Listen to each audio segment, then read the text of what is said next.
Good evening, everybody. You are tuned in to Crunch Time with Mac and Solo, brought to you by KUCR Sports. Well, I guess it's just Mac right now. I don't know where Solo is. I need to have a talk with him. There goes that man. And on time, as always. I believe he's referring to Mark Jackson. Some big news around the NBA, football, everything else going on this week. But first of all, let's get to some fighting stuff. Do you like to throw punches? Do you like to get down and dirty? Yeah. Well, the big news, there was a big UFC fight event this past weekend. The biggest news to come out of that was from Alex Pereira. If you don't know who he is, he's the man that took down the Style Bender in a couple fights. And, man, he is one bad dude. He's arguably, I would say, one of the best fighters in the UFC right now. He just won, and he has now become the fastest UFC fighter to gain titles in 2 different weight classes. It only took him about 7 fights. He's the 9th two-division champion in UFC history. He currently holds the light heavyweight and middle heavyweight belts. Man, I would be scared to see Alex Pereira on the street. Or if I was in a street fight, I think he's definitely a guy I would want on my team for sure. Yeah, no, I would definitely, if I saw him walking, I'm speed walking the other way. Speed walking the other way? I don't want to upset him or anything like that. No, I'd want to make him happy, you know? Maybe give him, I don't know, some flowers. I'd definitely get punched in the face if I gave him some flowers. Yeah, probably. Maybe give him flowers in more of like the metaphorical sense. Like, I'm going to give you your flowers, Alex. You're a great fighter. Just be like, yo, I'm Props your biggest to you. fan. I'm your biggest fan, yeah, exactly. So now let's get into some football. A lot of big news going around the NFL this week. But first, I want to start talking about some college football. So the CFP released their rankings. Their new rankings, Georgia, the University of Georgia, go Dogs. They are back on top at number 1.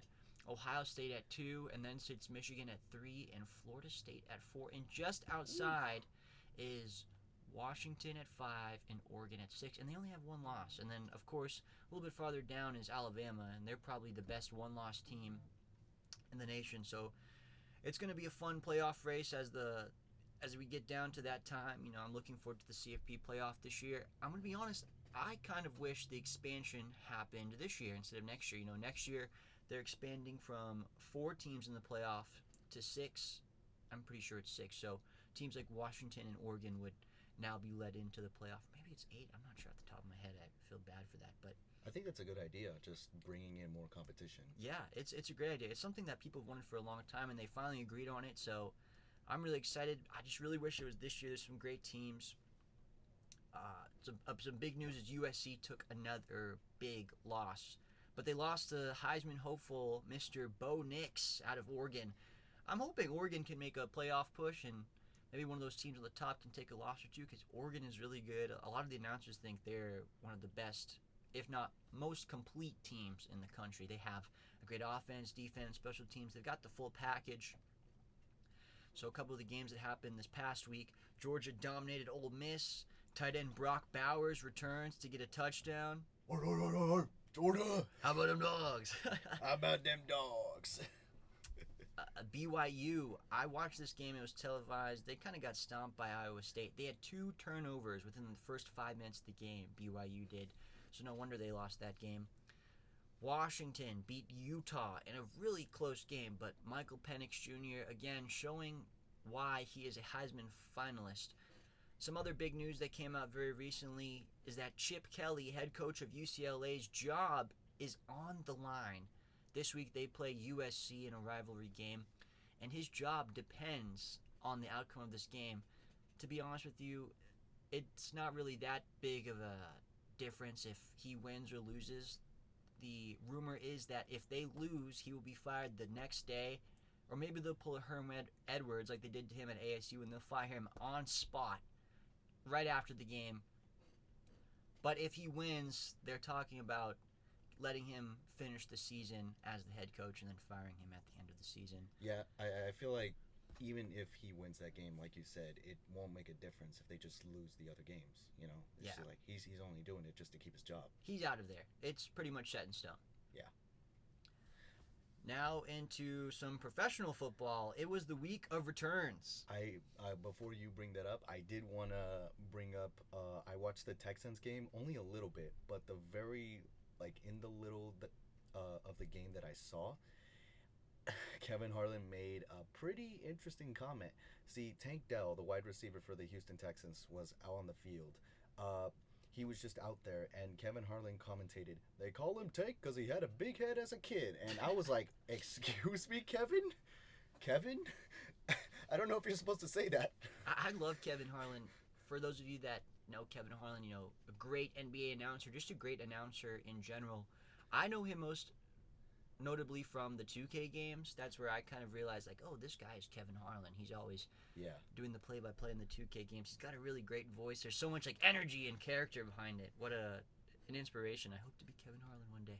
It's funny because that you mentioned the 2K games, because in the most recent game they made him say the wildest things. Really? It's like you play as Victor Wembanyama and you just do a simple block, and he just comes in saying, "And the rejection by Wembanyama," just making a whole spiel. That's what I'll of that. say. He has great energy.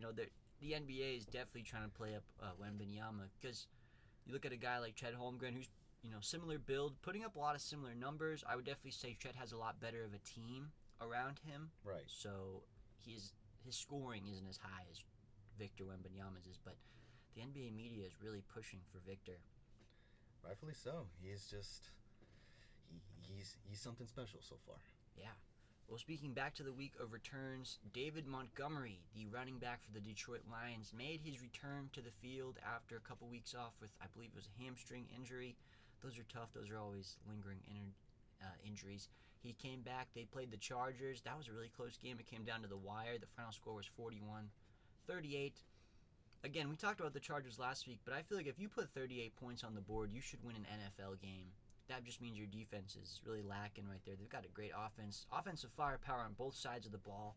David Montgomery went off, though, in his first game back. He had 116 yards and 1 touchdown. Man, did I regret not starting him in my fantasy football lineup. I thought he was going to lose some carries to Jahmyr Gibbs, and, that backfield is pretty well evenly split, but, David Montgomery's a bell cow. He really toasts the rock. Next, there was rumor that Justin Jefferson was going to make a return this week, but he's still out. But that's no problem, because Joshua Dobbs, who now it is his second week in Minnesota, won again. They beat the Saints. Man, this guy is great. He was great back in college. I believe he was at Tennessee. Came to the league. He's kind of bounced around a little bit, and I don't even know if he knows the full playbook yet at Minnesota. But this guy is balling out, just showing, maybe Kirk Cousins' tenure in Minnesota's done, and maybe it's Joshua Dobbs' time, or, we'll see. Honestly, yeah, I agree. I feel like the fact that he's already doing this good and not knowing the playbook, like you said, sky's the limit for this guy. Yeah. Because I remember when the Rams played the Cardinals, it's like that O-line could not protect them. No. They made the young guys on the Rams defense look like a bunch of Aaron Donalds. Yeah. I would be scared to play the Rams defense, the Niners defense, just everyone with a decent D-line, especially the Chargers. They have Khalil Mack and Joey Bosa on both sides. Anyway, the Bengals, unfortunately, Jamar Chase, there was rumors that he was going to be out. He ended up playing. He had a great game. He's 7-11. He's always open. They did fall, as you were saying, to the Texans. C.J. Stroud had himself a game. If I'm the Carolina Panthers, I'm regretting not drafting C.J. Stroud. I will say the Carolina Panthers don't have the best line, but C.J. Stroud is balling out. His stat line for the game, it was a close win over the Bengals, but he put up 356 yards. Wow. 8 rushing yards, but those 8 rushing yards produced 1 rushing touchdown. He also had a passing touchdown and 1 interception, but he really knows how to air it out. He throws that ball everywhere, man. He gets everyone involved. He really likes his receivers, especially, Tank Dell and Noah Brown had a great game. Just all-around great game for the Texans, and they've got a great young defense, too. I'm wearing the Joe Shiesty jersey, the Joe Burrow. So I was a little sad the Bengals lost. Joe Burrow is probably one of my favorite players in the NFL, but Joe Shiesty, man. Joe Shiesty. Sky's the limit for that guy. Another big return in the NFL this week was Kyler Murray. Came back to play for the Arizona Cardinals. They played my hometown team, the Atlanta Falcons. He put up 249 passing yards, 73 rushing. He had 1 rushing touchdown, 1 interception. It's promising to see him back on the field. You know, many people were speculating that he wasn't going to come back and play this week because Modern Warfare 3 dropped. He's a big gamer. They thought he wasn't going to make it, but he came back. They were losing, but he came back at the end of the game. They kicked a field goal. Tough loss for my Falcons. I feel like I say that every week, but no, props to Kyler Murray for coming back and having a good game. Yeah, you say tough loss for your Falcons. I say tough loss for my Rams. I feel like nowadays it's like we had so much promise in the beginning of the season, but then, you know, we dropped games to the Steelers, to the Niners, to the Eagles, and it's just like, and then Matthew Stafford was out for a minute. He's coming back against the Seahawks this upcoming week. So we'll see what happens. No, it's tough because as much as you guys, you know, there's a bunch of hope for you guys. You guys just won a Super Bowl, 2 years ago? Yeah. So it's tough because I feel like you guys are still like in that prime. You can win a championship, but injuries are definitely plaguing the Rams for sure, especially with Cooper Kupp missing almost the entirety of last season. And Matt Stafford, you know, he's getting up there. He's always kind of been a guy that battled injuries, but when he's healthy, man, he can sling it. Yeah, well, at least we got Puka. Yeah, Puka's been great. You know, he's undrafted rookie, correct? And yeah, he's just been balling out. You know, it's funny too, because you know, Puka sounds like Luka, you know, like Luka Doncic. I just call him Puka Doncic. Puka Doncic. Puka Magic, man. Puka Magic. It works. And some bad news for the Jets. They lost again in prime time. And some possibly good news for the Jets. Aaron Rodgers reportedly is aiming for a return in the middle to end of December. What kind of injury did he have? So he tore his Achilles, which this is insane to me. That is great. How is he able to return so quickly? You think about some common Achilles injuries in sports in recent history. You think about Kevin Durant. You think about Klay Thompson. Those guys took off minimum of a year. And Aaron Rodgers is ready to come back within a couple months.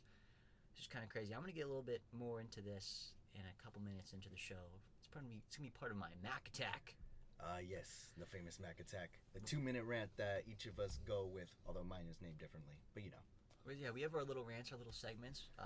I know last week we were putting some flack on Brock Purdy. We thought his Linsanity run was over, but apparently not. Boy, did he prove me. He proved me wrong. We were wrong, yeah. Oh, my goodness. The Jaguars were off to a hot start, and then they couldn't even score a touchdown. Yeah, I think, you know, props to that 49ers defense. Trading for Chase Young was definitely in their best interest. I think they needed a week off to reset. They're just such a great team, but if their defense isn't going, I feel like their whole team is based around that defense. If their defense isn't going, their offense isn't really going either.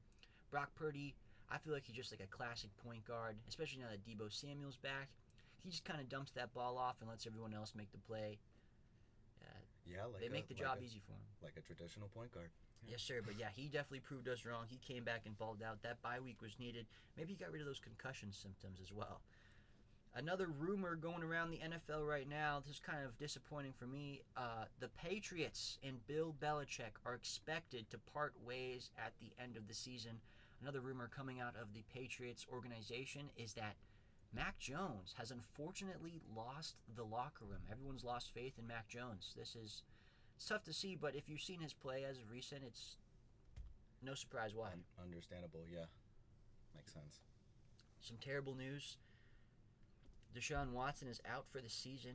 He's getting some shoulder surgery, well-needed shoulder surgery. Maybe he can come back next year and, you know, be the Deshaun Watson that the Browns traded for, the guy that we all know and love as a football player. Yeah, just as a football player. Just as a football player. You should definitely address that, Mac. Yeah. I only like Deshaun Watson as a football player. Okay. Nothing else. Okay. You worried. He's just a good football player. Oh man. And more tragic news. Mac and Solo, we both send our condolences out to the Hayden family. DJ Hayden, former NFL player, tragically passed away this week. We'll take a moment of silence for him. Yeah, our thoughts and prayers go out to his family. You know, it's tough to have any type of loss. Yeah. But yeah, Death is a very serious very thing. heavy subject. Yeah, man, it's been really cool to see how some of the NFL community has been kind of rallying and talking about him, and he was a good player while he was in the NFL. Exactly. Now, time for the Mac attack. Ooh, All right, here we so go. my 2-minute rant. There's a couple things I want to get off my chest. First of all, I do not think the New England Patriots should get rid of Bill Belichick. Bill Belichick is a great coach, regardless of his time without Tom Brady. I think it's a partnership. Tom Brady said it himself. You can't have a good coach without a great player, and it's tough because I feel like he doesn't have a lot of talent in New England right now. Both of his quarterbacks that they've been playing have just been playing atrociously. And Robert Kraft does not want to pay marquee players. And if you notice the NFL now, you could maybe make the argument that Bill Belichick's style of football is a little outdated, which I could agree with. But as you see now, like teams like the Rams or the Chiefs, it's big play football. You need big names and big plays that put the points up on the board. And a guy like Robert Kraft, although he has the money, does not want to shell it out to pay big name players. It's kind of unfortunate. If he does end up leaving, I hope maybe the Patriots facilitate a trade to where they can get something in return for him and trade him to a team that's in a win now mode. I'm not sure exactly who they would trade him to. There's some reports saying the Chargers, the Raiders, and the Commanders, but the only one that I really like would probably be the Chargers. That would be a great team to have Bill Belichick on. What would the Chargers give back? A lot of money, hopefully. A lot of money, and they'd probably have to give some players or some picks or something like that. That sounds about right. My last thing is Aaron Rodgers. Aaron Rodgers, do not come back this season. Do not play for the Jets. Go home, take your rest, sit on your couch. I don't know what you like to do. Smoke ashwagandha. I believe that's what he's into. Just relax at home. If you looked up this procedure that he had done, I looked it up. It's called the speed bridge surgery. You're basically reattaching the Achilles back to the bone on your foot. I know this is medical grade stuff, and it's all done very professionally, but if you look at the pictures, it looks like they just sewed his Achilles back onto his foot with the shoestring. And how that line is right now, he's going to get injured again. Stay home, Aaron Rodgers. Come back next year, please. Yeah, the fact that you're coming back from an Achilles injury in like a span of a few months, that's unheard of. Yeah. It's very unheard of. Insane. But I wanted to, address some basketball terms. Yeah, let's get into basketball. Yes. NBA. So, unfortunate news this week. Kelly Oubre was in a car accident. He was walking down the street, and this car hit him. Which, first of all, I want to say, how do you miss a guy who's over 6'7"? And like, how do you miss the fact that he's there? But You're telling me you don't see Tsunami Poppy walking down the street? come on, man. In any case, the reason we're joking about it is because he is recovering. He is recovering, but he will miss major time, which is a bit of a blow for the Sixers because he was a very He's like balling solid. out. Yeah, he was a very solid scorer, averaging like 18 points a game. Which is great for them. Just a guy that could take a little bit of that offensive burden off of Tyrese and Joel Embiid. Yeah. But we'll see what happens. I hope for the speediest recovery for Kelly because that Sixers team is actually pretty fun to watch now. Yeah. I also wanted to address an NBA TV blackout problem. So the reason I wanted to talk about this is because I saw this YouTube video of a Brooklyn Nets fan. He lives in Brooklyn and he wanted to see the Nets on YouTube TV. YouTube TV, for those who don't know, they live stream these NBA games with local channels. Unfortunately, they did not partner up with the Yes Network, which is the channel for the Brooklyn Nets. And for some reason, the local cables did not have the Yes Network either. So think about this. Brooklyn Nets fans in Brooklyn could not see their team. No, yeah, this is terrible. I mean, it's kind of common. I hate when this happens, especially I remember when I was living in LA, this would happen all the time. I'd put on NBA TV or ESPN, and then the Laker game is blacked out on your area. They really want you to go there and watch the games, or unless you have the Spectrum Sports package, or I know for a lot of teams now it's Bally. Yeah, right. And I feel like NBA League Pass doesn't do anything. It doesn't really you get NBA League Pass to watch these games, and you can't even view half of them. Yeah. It's weird. But moving on, the Clippers are now 0-6 with James Harden. Yeah, no, this is weird.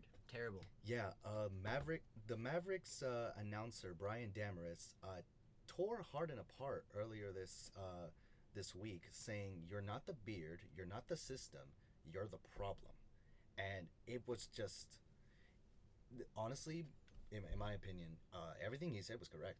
Yeah, no, I agree with everything he said. I think he made his points and he was very clear. It's tough to see. I understand for James Harden, as he's been saying, he didn't really have a training camp and stuff like that, so he really has to get back into basketball shape. And I get what he's saying, but at the same time, I mean, I feel like it was kind of him. He was holding out, so him holding out was him not going to camp. So it's kind of on him for not coming to camp. I know they prevented him from coming for a little while, but when he first put that trade request in, he didn't show up. So that's definitely on him for not being in shape. I don't know if you watched the Nuggets game. By the time this will air, this will be a week past, but it was a really close game. It was kind of promising, but the main thing with the Clippers is their lack of size. Yeah. I think Mason Plumlee being out for a couple, I believe at least a month or two because he's hurt. I believe so, yeah.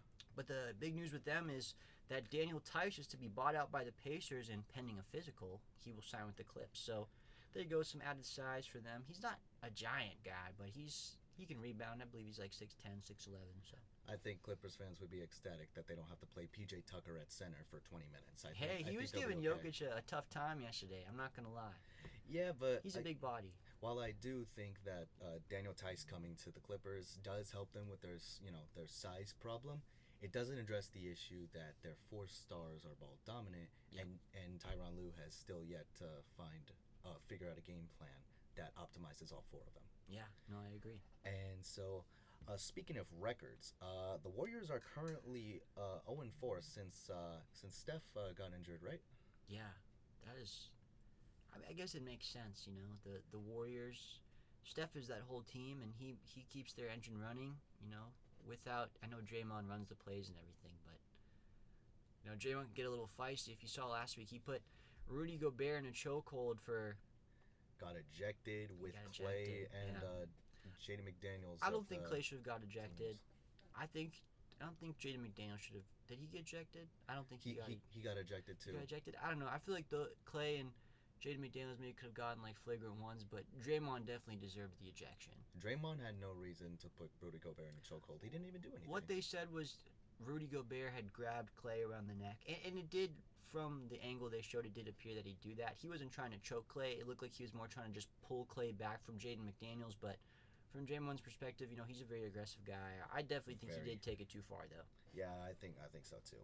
But in other news, the Rockets are now on a 6-game win streak, and that's crazy. Yeah, the fact that the Rockets are on a 6-game win streak, Ime Udoka has changed that entire team's culture. Yeah, it's crazy. He's a great coach, besides all of his off-court things that happened. And, I remember coming into the season, I thought the Rockets were going to be a laughing stock. Fred VanVleet's great, but I never thought he's like a franchise cornerstone. And Dylan Brooks, everyone was saying he should go play in China. So yeah, no. But they've been playing great.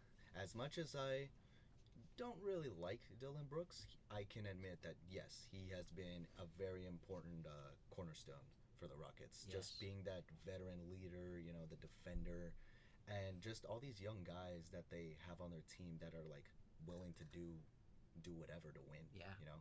It's fun to see, and sky's the limit. Here's to hoping the Rockets turn out. The ceiling is the roof. Exactly. There you go. Next thing, can I say this one? Yeah, go ahead. James Harden, who? James Harden, who? One of my favorite players in the NBA, Tyrese Maxey. I said it last week. I'm so happy that James Harden got traded because this guy is playing insane, out of his mind. He dropped 50 points the other night against the Pacers, a career high from him. Joel Embiid had 37 that same night. I think trading James Harden might have been the best thing for them. Everyone is thriving. It seems like they have this different energy on the court. They're happy. And they're the number 1 seed in the East right now. Imagine that. Imagine trading your star player and now being the best team in the league. I think despite the fact that we do, on the show we have ripped Harden a little bit, we can admit, or we should admit, that his time with Tyrese Maxey has definitely helped him. I agree. Yeah, just like his playmaking, it helped Tyrese become a better scorer as well as a better point guard. Yeah, he's definitely developed Maxey into a better player, but man, I'm so glad he has the full range now. Next up, I want to talk about Tyrese Halliburton. I definitely think he's going to win Most Improved. He's leading the league in assists right now. He's scoring. Oof. He's that franchise cornerstone guy for the Pacers. I'm happy for Tyrese. Who do you think is like? Because there's a lot of people like saying, "Oh, Tyrese is the best point guard in the East. LaMelo, Halliburton, or Maxey. Who do you think is the best one In the East right now? Yeah. I don't know. That's tough. I mean, Tyrese Maxey's such a great. They're all different. Tyrese Maxey's a scorer. Tyrese Halliburton really he's just like a classic point guard. You know, he can put the ball in the bucket, but also get everyone involved. And if you're a defensive-minded guy, you can't not love Drew Holiday. exactly? What a guy. You know what? Speaking of East point guards, yeah, and I'll tell you who's not the best point guard in the East, Mr. Damian Lillard. And just gonna say this right now. Hope he bounces back. They really need that kind of Damian Lillard that was in Portland. Yeah. But you know, I do want to go on my going solo rant. Yeah, I'm ready. About the Lakers. Let's hear it. At the time of this recording, the Lakers just played the Memphis Grizzlies, and we won by almost 30, which I am very happy about as a Lakers fan. I finally get to see Rui Hachimura play like 25 minutes, and I'm like, see Darvin Ham? See what happens when you play him more? I'm just saying. And here's the thing: if these past two games haven't happened, I probably would have called out the fact that Cam Reddish plays too much. But Cam Reddish has really been proving me wrong. Just being that shooter. Like, he missed that corner shot. I believe it was against I can't remember who it was. I think it was Phoenix. But he missed that corner shot, that corner three, and he's just been working on it. And he's been saying, LeBron, the other guys have been giving him like a bunch of confidence, and I hope to see like more improvement. But in my head, I'm still I don't want to give Darvin Ham too much credit because he has probably one of the worst rotations I've ever seen. Just saying. That was not a 2-minute rant, but it was 1 minute, and frankly, that was all I needed to say. But I wanted to move on to Mark Jackson being dismissed from the MSG announcer job and banned from the team place due to a quarrel with the assistant coach. Yeah, this is terrible. I thought Mark Jackson was great, in ESPN with the three-man team. I believe it was Jeff Van Gundy, Mike Breen, and him. They're just a classic combo, but ESPN cleared house earlier this year, and Mark Jackson had to look for a new job, and it kind of sucks that they did this to him because he was filling in for Clyde Frazier while he was off on missing some days, but they got rid of him. Mama, there goes that man. Exactly. And I also, one last thing I wanted to bring up, Miles Bridges gets to play again. He's going to be playing on Friday, and yes, the Charlotte Hornets are struggling, and LaMelo looking like a great point guard, like a great star. There's just not enough help for him. Yeah. So it's just, we'll see what happens with Miles Bridges. I'm just curious about like what kind of reaction he's gonna get. Yeah, I'm kind of interested. It's kind of interesting to see that he's back in the NBA. There's so many other guys who I don't know if they've done less, but there's been some things probably I would say of equally terrible degree, and they're not in the league. So for Miles Bridges to still be in the league, it's kind of interesting. It's interesting because Kevin Porter Jr., he was traded away from the Rockets, and now he's gone. He's gone. He's out of the league. He's blacklisted. Yeah, but it feels like a lot of this, these kinds of crimes are not really punished by the NBA. Yeah. Hence why Miles Bridges. I feel like Adam Silver punished Ja Morant more than Miles Bridges. Yeah, insane. Did Miles Bridges even get a suspension? He did. He was suspended. Well, I don't know if the NBA suspended him or just the Hornets, but he was suspended all of last season. That's crazy. I don't know. All right, well, it's time for the Scotty Scorchin wrap-up here on Crunch Time. So I just want to cover a couple things. First of all, Alex Pereira is a bad man. Yeah. 2 different weight classes, 2 titles, insane. Georgia back on top of the CFP. In football, rest in peace to DJ Hayden. Deshaun Watson is out, week of returns. A bunch of people came back like David Montgomery and Kyler Murray, and they balled out. In basketball, Kelly Oubre out, going to be missing some time after getting hit by a car. Still don't know how you missed that guy. He's 6'7", he's huge. The Clippers are still bad with Harden. He is not the system. System malfunction, maybe. Damian Lillard. The Bucks are not doing great defensively with Damian Lillard. There's inconsistency in the Lakers' rotation. And Tyrese Maxey, mama, there goes that man. Sorry to say, Mark Jackson, you're great. We love you. We're sorry that you got kind of ripped, screwed over out of your job. But oh well. On to the next. But thank you guys so much for tuning into Crunch Time. Thank you so much. I've been Mac. I am Solo. And hope you guys have a great week. See you next week for more sports talk from the Crunch Time guys, brought to you by KUCR Sports. Adios.